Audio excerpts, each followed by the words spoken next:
नमस्कार विद्यार्थियों। आज का व्याख्यान अंग्रेजी शासन के आर्थिक प्रभाव। इससे पहले हम 4 व्याख्यान कर चुके हैं और यदि विगत व्याख्यान की बात करें तो उसमें हमने चर्चा की थी कि कैसे कृषि पर वजन बढ़ रहा था, रेलगाड़ी चलाई गई भारत में विकास के नाम पर, जबकि वो शोषण के लिए उन अंग्रेज़ों का एक टूल थी। कैसे यहाँ अकाल और सूखा पड़ा और अंग्रेज़ों का जो मैनेजमेंट है उस मैनेजमेंट ने लोगों की आर्थिक स्थिति को बदहाल कर दिया। यूँ कहे कि कोई किसी प्रकार का मैनेजमेंट था ही नहीं, यदि था तो केवल शोषण था। उद्योग धंधों की हमने बात की और अंत में हम बात कर रहे थे कि आधुनिक विकास जो पिछड़ा पन था भारत का उस समय, तो उसमें अंग्रेज तो कह रहे थे कि उन्होंने भारत में औद्योगिक विकास का पूरा प्रयत्न किया, परंतु भारतीय औद्योगिक विकास के लिए तैयार नहीं थे। इस प्रकार की चर्चा हम पिछले व्याख्यान में कर रहे थे। 1881 में प्रथम फैक्ट्री अधिनियम पारित हुआ, हमने पिछले व्याख्यान में किया। और 1881 से 1914 के काल में भारत का औद्योगिक विकास धीमी गति से होता रहा। परिणाम स्वरूप महत्वपूर्ण जो पूंजी उत्पादक उद्योग थे, कैपिटल गुड्स इंडस्ट्रीज, वो भारत में उसकी ब्रांचेज स्थापित नहीं हो पाई। हाँ, बंगाल में जूट के उत्पादन पर ध्यान केंद्रित किया गया और इसका केंद्र कलकत्ता रहा। भारत में कपास का केंद्र बंबई को बनाया गया पश्चिमी भारत में।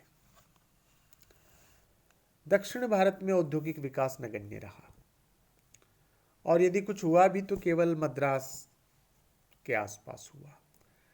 उत्तरी भारत में आधुनिक उद्योग आमतौर पर अनुपस्थित रहे, तथापि इस क्षेत्र में शराब का उद्योग अवश्य प्रारंभ हो गया था। कालीन बनाने की फैक्ट्रियां स्थापित हो गई थीं। पंजाब में कुछ ऊनी कपड़े की मिलें भी स्थापित हुई। कराची, जो कि अभी पाकिस्तान में है, अधिकांश खेतीहर प्रदेश ही बना रहा। हालांकि कराची जो है उस समय भारत का तीसरा बंदरगाह था विकसित बंदरगाहों में। इसी अंतराल में कागज, माचिस, कागज की लुगदी, भारी रासायनिक पदार्थ व कांच के उद्योग भी यूँ कहें कि उभरने लगे थे। परंतु साम्राज्यवादी ब्रिटिश सरकार द्वारा अनेक कठिनाइयों का सामना भारतीय उद्योगों को करना पड़ रहा था। लेकिन प्रथम विश्व युद्ध के प्रारंभ हो जाने पर ब्रिटेन व यूरोपीय व्यापारियों की भारतीय अर्थव्यवस्था पर पकड़ कमजोर हो गई।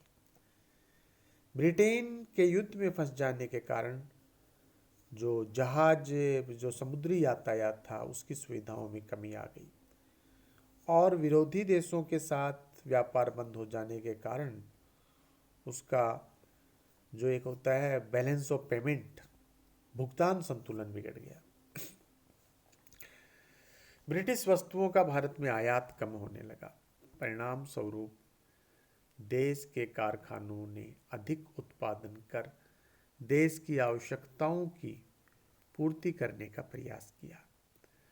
इससे भारत के औद्योगिक विकास को बल मिला। इंग्लैंड से वस्त्र का आयात भारत में नाम मात्र का रह गया। युद्ध के अंतराल में युद्ध संबंधी उपकरण उत्पन्न करने हेतु इंजीनियरिंग से संबंधित कंपनियां भारत में प्रारंभ हुई। लोहे और इस्पात में भी भारत ने अपनी आवश्यकताओं की पूर्ति प्रारंभ कर दी। भारत में उत्पादन अवश्य बढ़ गया था, परंतु ब्रिटिश की जो यहाँ पर एक इंस्पेक्टरशिप थी, वो जो उनका कंट्रोलिंग था, उसमें कोई कमी नहीं आई थी। युद्ध की समाप्ति पर भी भारतीयों के दमखम से उद्योग धंधे विकसित होते रहे। 1924 में सर्वाधिक प्रगति टाटा द्वारा स्थापित Tata iron and steel company के माध्यम से हुई। टाटा के नियंत्रण में जल विद्युत परियोजनाएं प्रारंभ हुई। पटसन व सीमेंट के उद्योगों की संख्या बढ़ने लगी। चीनी व कागज का उद्योग बढ़ने लगा। हालांकि युद्ध की समाप्ति पर इंग्लैंड औद्योगिक विकास में पुनः कदम बढ़ाने लगा, परंतु उसके माल का आयात यहाँ कम होने लगा था और भारतीय कारखाने भारतीय आवश्यकताओं की पूर्ति का प्रयास कर रहे थे। इसी काल में भारत में कुछ औद्योगिक घराने उभर करके आए, जिसमें बिड़ला का नाम लेना बहुत अनिवार्य है, थापर, करमचंद थापर का नाम लेना, डालमिया, ये लोग उन्होंने मोर्चा संभाला। इसी अंतराल में भारतीय पारसी लोग भी औद्योगिक क्षेत्र में उतरने लगे थे। भारत के इन उद्योगपतियों ने इन पारंपरिक धंधे थे उनको भी जारी रखा। नवीन उद्योगों में भी अंग्रेजों के सहयोग से भारतीय उद्योगपतियों ने पैसा लगाया। अब हमने जो चर्चा की विद्यार्थियों से, यह तो स्पष्ट हो जाता है कि प्रथम विश्व युद्ध के प्रारंभ से भारत के उद्योगपतियों ने देश के औद्योगिक विकास में लंबे डगर रखना प्रारंभ कर दिया था, परंतु ब्रिटिश सरकार भारत के इस औद्योगिक विकास से प्रसन्न नहीं थी। उधर युद्ध के उपरांत, जब प्रथम विश्व युद्ध के बाद में शांति स्थापित हो जाने से यूरोपीय और भारतीय उद्योगपतियों में एक कंपटीशन प्रारंभ हो गया और इस प्रतिस्पर्धा में भारतीय उद्योगपति नहीं ठहर सकते थे।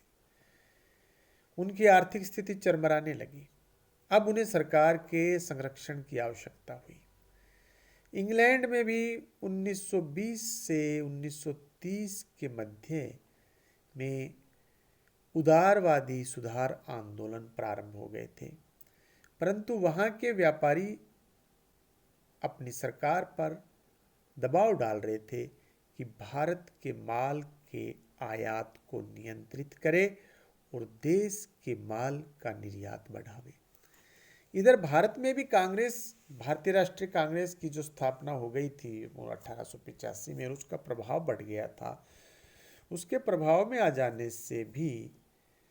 जाने से भारतीय उद्योगपति भी ब्रिटिश सरकार से अपनी नीति में परिवर्तन का अनुरोध करने लगे थे, परंतु ब्रिटिश सरकार की नीति भारतीय निर्यात को नियंत्रित रखने की ही थी। इसमें फॉरेन इन्वेस्टमेंट और जो इंडस्ट्रियल ऑर्गेनाइजेशन हैं उनके और सहायक बन गए। इसमें विदेशी निवेश और औद्योगिक संगठन उनके और सहायक बन गए। अब विद्यार्थियों, बात करते हैं भारत में विदेशी निवेश, जो कि 1856 में प्रारंभ हो गया था। और जो पहला जो निवेश हुआ, फर्स्ट जो फॉरेन इन्वेस्टमेंट जो आया भारत में, वो रेल यातायात के विकास में आया। परंतु प्रश्न यह है कि यह भारी पैसा आया कहां से? इस प्रश्न पर 20वीं शताब्दी के प्रारंभ से ही विचार प्रारंभ हो गया था और उसका जानकारी लगाने में भारतीयों ने सफलता भी प्राप्त की। पब्लिक डेब्ट जो होता है, सार्वजनिक ऋण, इसके मूल में पाया गया। स्पष्ट है कि ब्रिटिश सरकार द्वारा पूंजी निवेश के लिए भारत में ऋण इकट्ठा किया गया, जिसका ब्याज भारतीय जनता ने भरा और उसका मुनाफा ब्रिटेन के खजाने में गया। अब सरकार की ओर से यह तर्क प्रस्तुत किया गया था कि पूंजी हटाने में आई कठिनाइयों जुटाने में, माफ करना विद्यार्थियों, पूंजी है, कैपिटल है, कलेक्शन, कैपिटल कलेक्शन, पूंजी जुटाने में आई कठिनाइयों के कारण ही भारत का औद्योगिकरण प्रारंभ में असफल हो गया। परंतु जब हम भारत के औद्योगिक विकास पर दृष्टि डालते हैं तो स्पष्ट हो जाता है कि मारवाड़ी, पारसी, जैन व गुजराती लोगों ने औद्योगिक विकास के लिए पर्याप्त उत्साह व धन, ये दोनों हमारे मारवाड़ियों के पास में था, पारसियों के पास में था, जैनियों के पास में था, गुजरातियों के पास में था। इस कारण उन्होंने इस क्षेत्र में अपने प्रयास भी खूब किए। अहमदाबाद भारत का वस्त्र उद्योग में लंकासायर बन गया। लंकासायर विद्यार्थियों, इंग्लैंड का एक शहर जहाँ पर कपड़े के निर्माण, वस्त्र निर्माण का जो इंडस्ट्री है बहुत बड़ा था उस समय। तो हमारा अहमदाबाद भारत का वस्त्र उद्योग में लंकासायर बन गया। परंतु यूरोपीय प्रतिस्पर्धा द्वारा थोपे गए प्रतिबंधों के कारण तथा राज्य स्तरीय सहायक तंत्र के अभाव में देश का यह औद्योगिक विकास धीमा पड़ गया। अब यदि हम औद्योगिक जो हमारा यहाँ पर जो विकास जो हो रहा था उसको यदि हम 3 कालों में बांटना चाहें तो आप समझ सकेंगे। एक तो प्रथम विश्व युद्ध से पूर्व का काल, एक दोनों विश्व युद्धों के बीच का काल जो प्रथम विश्व युद्ध और दूसरा विश्व युद्ध हुआ, और तीसरा ब्रिटिश शासन का उत्तरवर्ती काल। ये जो तीनों काल हैं, ड्यूरेशंस हैं, में भारत और ब्रिटेन के आर्थिक संबंधों में परिवर्तन आता रहा। यह परिवर्तन इसलिए भी आवश्यक माना जाता है कि उस समय ब्रिटेन की अर्थव्यवस्था में जो संरचनात्मक परिवर्तन हुए और विश्व की अर्थव्यवस्था में उसका स्थान भी निर्णायक बन गया। दोनों युद्धों के अंतराल में जो आर्थिक मंदी 1929 और 1930 दुनिया भर की आर्थिक मंदी थी विद्यार्थियों, जो दोनों विश्व युद्धों के बीच में थी, प्रथम विश्व युद्ध के बाद में थी। वो जो आर्थिक मंदी आई उसमें इंग्लैंड ने भारत से काफी धन प्राप्त किया और औद्योगिक क्षेत्र में भारत और इंग्लैंड के मध्य प्रतिस्पर्धा जो है कंपटीशन बढ़ गया। अतः ब्रिटिश सरकार ने जहां एक और भारत में पूंजी उत्पादक उद्योगों को उभरने से उनको विकसित होने से रोका, वहीं इस बात का भी पूरा ध्यान रखा गया कि उद्योग के महत्वपूर्ण क्षेत्र जो जैसे रेल है, यातायात है, माइंस हैं, बागान हैं, बैंक हैं, ये जो हैं जिनके जो उद्योग में बड़े मददगार होते हैं, ये सरकार के नियंत्रण में रहे। ये अंग्रेजों ने ध्यान रखा। यह साम्राज्यवादी इंग्लैंड की एक रणनीति थी। इसके अंतर्गत भारतीय पूंजी इन क्षेत्रों में प्रवेश नहीं कर सकी। बात करते हैं ऑर्गेनाइजेशन और फाइनेंस की, औद्योगिक संगठन और वित्त की।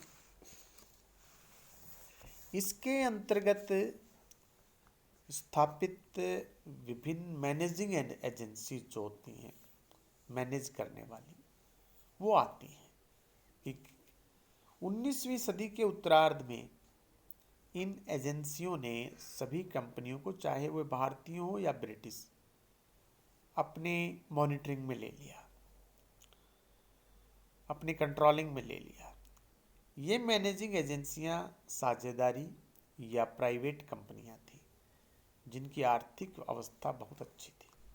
कच्चा माल खरीदना व तैयार माल को बेचने के काम में ये एजेंट की भूमिका निभाती थी। इनका प्रमुख कार्य उद्योगों को ऋण देना था। परंतु ब्रिटिश सरकार की भांति मैनेजिंग एजेंटों ने भी ब्रिटिश नियंत्रण वाले उत्पादन को महत्व देना प्रारंभ कर दिया और उनके द्वारा अपनाई गई वित्त निवेश की जो नीति थी वो भी ब्रिटिश सरकार के अनुकूल थे। इसके अतिरिक्त विद्यार्थियों, अंग्रेजों ने, ब्रिटिश सरकार ने भारतीय उद्योगों को जो अवरुद्ध करने के कुछ और भी जो है उनके प्रयास चलते रहे, जिसमें एक है फ्री ट्रेड, मुक्त व्यापार। लंकाशायर तथा मैनचेस्टर का जो माल है, दोनों शहर है इंग्लैंड के, ये वहाँ के, यहाँ का जो प्रोडक्शन है भारत में बेरोक टोक आता था, जबकि भारत से जो सामान इंग्लैंड जाना है उस पर कई नियंत्रण थे। सरकार ने जब इंग्लैंड के वस्त्र पर आयात शुल्क लगाया तो लंकाशायर और मैनचेस्टर के उद्योगपतियों ने भारत से आने वाले वस्त्र पर भी आयात शुल्क लगाने के लिए दबाव डाला। इस प्रकार भारत का वस्त्र लंकाशायर और मैनचेस्टर के वस्त्र का मुकाबला नहीं कर सका और भारत का धन इस वस्त्र उद्योग के माध्यम से निरंतर इंग्लैंड जाता रहा और भारतीय वस्त्र उद्योग यूं कहे कि पनप नहीं सका। फिर आती है आयात शुल्क में भिन्नता।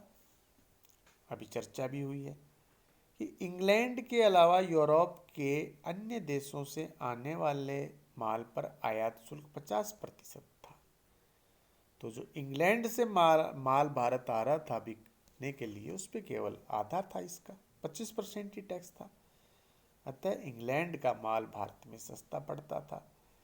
इसी कारण उसका धड़ल्ले से निर्यात होता रहा, भारत उस माल को मंगवाता रहा और भारत का धन इंग्लैंड जाता रहा।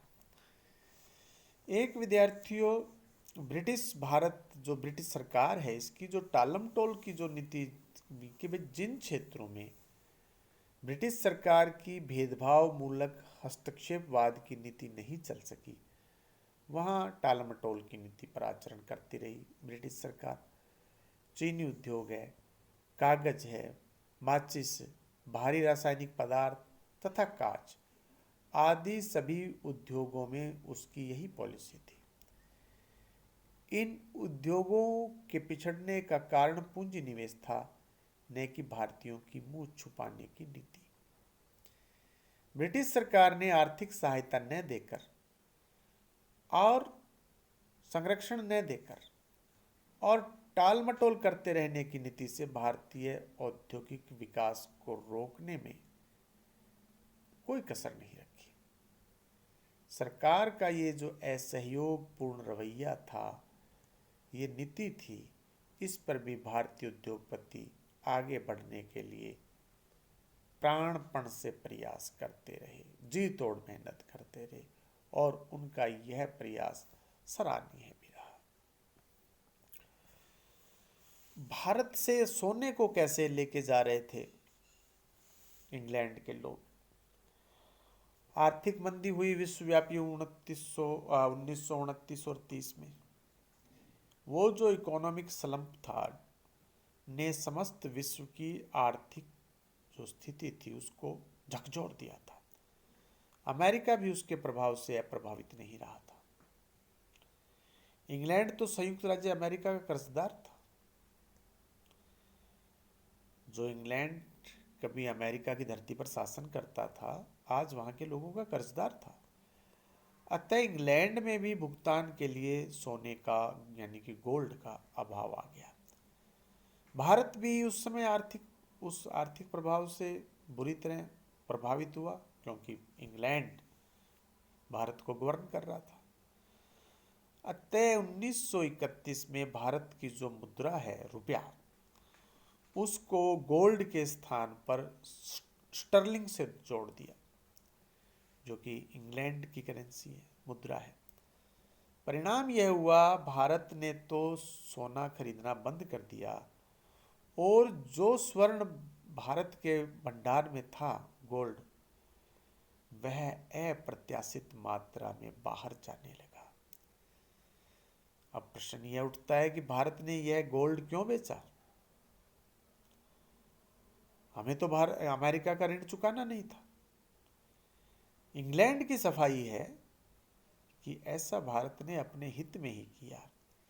क्योंकि 1934 में डॉलर का अवमूल्यन होने के साथ ही गोल्ड की कीमत बढ़ गई थी और इस प्रकार भारत की सार्वजनिक सुरक्षित निधि में मजबूती आई।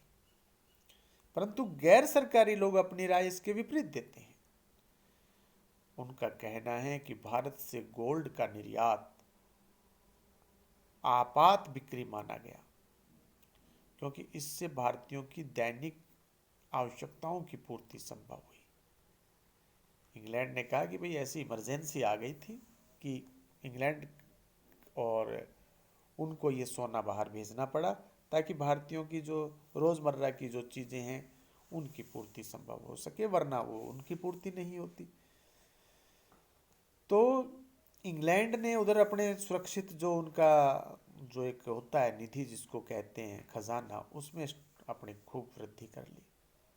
ब्रिटिश सरकार ने यह भी दलील दी कि इस बिक्री से सुरक्षित निधि के नाम पर एक प्रकार से बेकार पड़े जखीरे को, यानी कि ये जो गोल्ड स्टोर था हमारे पास में, सोना जो हमारे देश में भरा पड़ा था, वो अंग्रेज कहते हैं कि भाई ये बेकार ही पड़ा था, इसको दे दिया और इसकी जगह जो है आवश्यक वस्तुएं ले ली। तो ये जो सोना है उस समय हमारे देश से बहुत मात्रा में यहाँ से वो बाहर भेजा गया। विद्यार्थियों, बात करते हैं भारत में पूंजीवाद के विकास की। भारत में पूंजीवाद के दर्शन सर्वप्रथम बंबई व गुजरात में होते हैं क्योंकि दोनों ही वस्त्र उत्पादन के प्रमुख केंद्र बन चुके थे। परंतु 1930 के दशक में यह पूंजीवाद कलकत्ता, दक्षिण भारत, संयुक्त प्रांत, बड़ौदा, मैसूर, भोपाल इत्यादि रजवाड़ों में भी अपना प्रभाव दर्शाने लग गया था। एग्जाम्पल लें तो 1932 में मद्रास में कपड़े की कुल 7 मिलें थी और विद्यार्थियों 1937 में यानी अगले 5 साल में उनकी संख्या 47 हो गई। कृषि उत्पादों के मूल्यों में भारी गिरावट ने भी औद्योगिक विकास में अप्रत्यक्ष रूप से सहयोग प्रदान किया। पूंजीपतियों ने अपना धन कृषि कार्यों में न लगाकर उद्योग में लगाना प्रारंभ कर दिया। इससे भारत में पूंजीवाद का विकास हुआ। 1929-30 की जो आर्थिक मंदी थी उसने पूंजीवाद के विकास में पर्याप्त सहयोग किया। आर्थिक मंदी से पूर्व भारत के हस्तशिल्प अति दयनीय अवस्था में पहुंच गए थे, जो हमारा यहाँ का कुटीर उद्योग है। परंतु आर्थिक मंदी ने कामगार वर्ग का कार्य बढ़ा दिया, यानी कि रोजगार बढ़ गया। 1929 से पूर्व भारत में हड़तालें व तालाबंदियां बहुत हुई।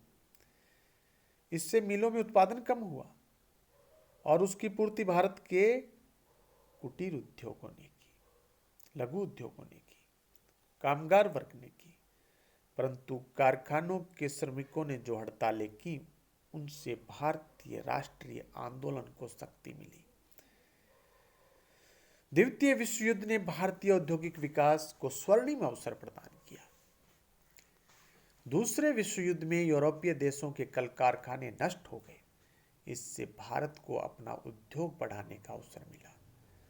भारत में जो जो औद्योगिक विकास होता गया, भारत में पूंजीवाद का क्षेत्र विस्तृत तथा प्रबल होता गया। पूंजीवाद के परिणाम स्वरूप भारत में कमर्शियल रिवॉल्यूशन, एक यूं कहें कि वाणिज्यिक व्यावसायिक क्रांति संभव हो सकी थी। इसके फलस्वरूप भारतीय आंतरिक व्यापार का जो क्षेत्र है विस्तृत हुआ और इसमें रेल यातायात और जो हमारा इंफ्रास्ट्रक्चर जिसमें सड़क है, नदियों पे, नहरों पे जो पुल हैं, उसका बड़ा सहयोग रहा। विद्यार्थियों, शेष अगले व्याख्यान में। बहुत बहुत धन्यवाद।